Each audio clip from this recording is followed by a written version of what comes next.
கொஞ்சம் விறுவிறுப்பாக, கொஞ்சம் சுறுசுறுப்பாக நமக்கு பிடிச்ச மாதிரி போயிட்டுருக்குது சீரியல் அப்படிங்கிறது தான் ரொம்ப சந்தோஷமான விஷயம். அவர் கேட்குறாரு நம்ம மிஸ்டர் பிரேம் அவர் பேர் என்ன நம்ம சுரேஷ். "ஏய் என்ன எங்கள் மாமனம் ரவுடிங்கிறியா நீ?" அப்படின்னா, "ரவுடியா ரவுடின்னு தான் சொல்ல முடியும்" அப்படின்னு. "ஏய் என்ன பண்ணிகிட்டு இருக்கேன்னு" அவர் கத்த. உடனே இந்த பொண்ணு கத்த, இந்த பொண்ணு கத்தணும், அவர் கத்த, 2 பேரும் மாற்றி மாற்றி கத்த. கடைசியில் இங்கே வெளியே என்னம்மா கத்திட்டு கிடக்குறாங்க அப்படின்னாக்கா, "சோறு வைக்கிறேன் மாமா" அப்படிங்கிற மாதிரி. உடனே அந்த அம்மா வராங்க. வந்து, "டேய் சுரேஷ் என்னடா பண்ணிட்டீங்க சத்தம்?" "ஒன்றும் இல்லைம்மா பேசியிருந்தோம்." "பேசுகிறதா? இது பேசுகிறதா அவ்வளோ சத்தமாக இருக்குது? நீ என்னமோ போலீஸ் ஸ்டேஷனில் சத்தம் போடுற மாதிரியும், அவன் என்னமோ வந்துட்டு உன்னைய பார்த்துட்டு அவள் காலேஜில் பாடம் நடத்துகிற மாதிரி இருக்குது. அதெல்லாம் ஒன்றும் இல்லையடி" அப்படின்னு.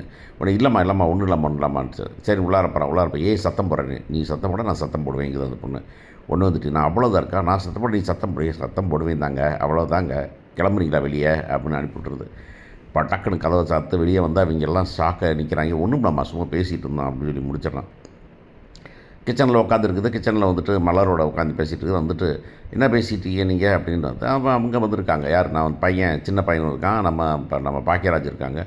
"ஆம்பளை பையனுக்கு என்னடா இங்கே வேலை?" அப்படின்னா, "ஏன் ஆம்பளை இங்கே கிச்சனில் இருக்கக்கூடாதா?" அப்படின்னு அந்த பொண்ணு கேட்குது. "உங்கள் வீட்டில் உங்கள் அப்பா வருவாரா?" நான், "வருவார், கிச்சனில் வருவார், வேணா ஹெல்ப் பண்ணுவார், முடிஞ்சுன்னா சமைப்பார் அவரே" அப்படின்னு.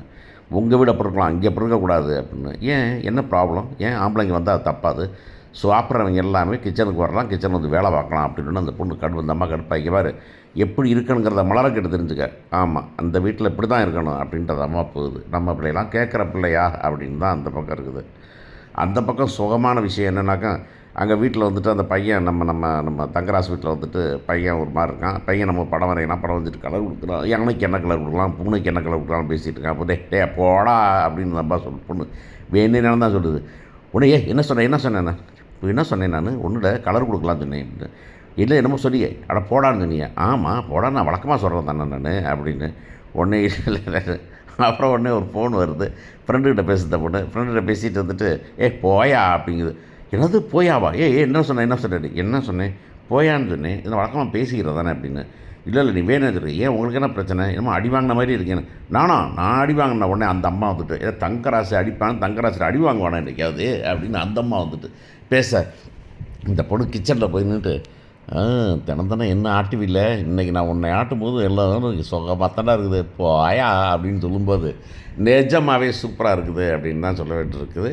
ஸோ இந்த பக்கமாக வந்துட்டு அந்த பக்கம் வந்தால் இந்த பக்கம் அப்படிங்கிற மாதிரி இங்கே இந்த பக்கம் மதி இங்கே ஆடுறதும், அங்கே வந்துட்டு அந்த நம்ம ரேவதி ஆடுறதும் ரொம்ப நல்லா இருக்குது. கடைசியாக தண்ணியை போட்டு மாமனு மச்சான்னு பேசிட்டு இருக்காங்க. "டே என்னடா பண்ணேன் என்ன பண்ணேன்" அப்படின்ட்டு. "கேட்டேன் மாமான்னு." "கேட்டியா என்ன சொன்னான் அப்படின்னா." "என்ன சொன்னான்? நான் கேட்கறதுக்கு மேலே அவள் சத்தம் போடுறான் மாமா, ஒன்றும் பண்ண முடியல, இப்படி தலையில் கட்டிட்டீங்களா மாமா" அப்படின்னு அவன் புலம்புறேன். "என் வாழ்க்கை போச்சே மாமா" அப்படின்னு. "டேய் இல்லைடா நம்ம பொறுத்திருந்து பார்ப்போம், எல்லாத்தையும் பண்ணிடலாம்" அப்படின்னு அவர் நினச்சிட்டு இருக்கார் தங்கராசு. தங்கராசு இன்னும் என்ன வாங்க போகிறாரு பார்ப்போம்.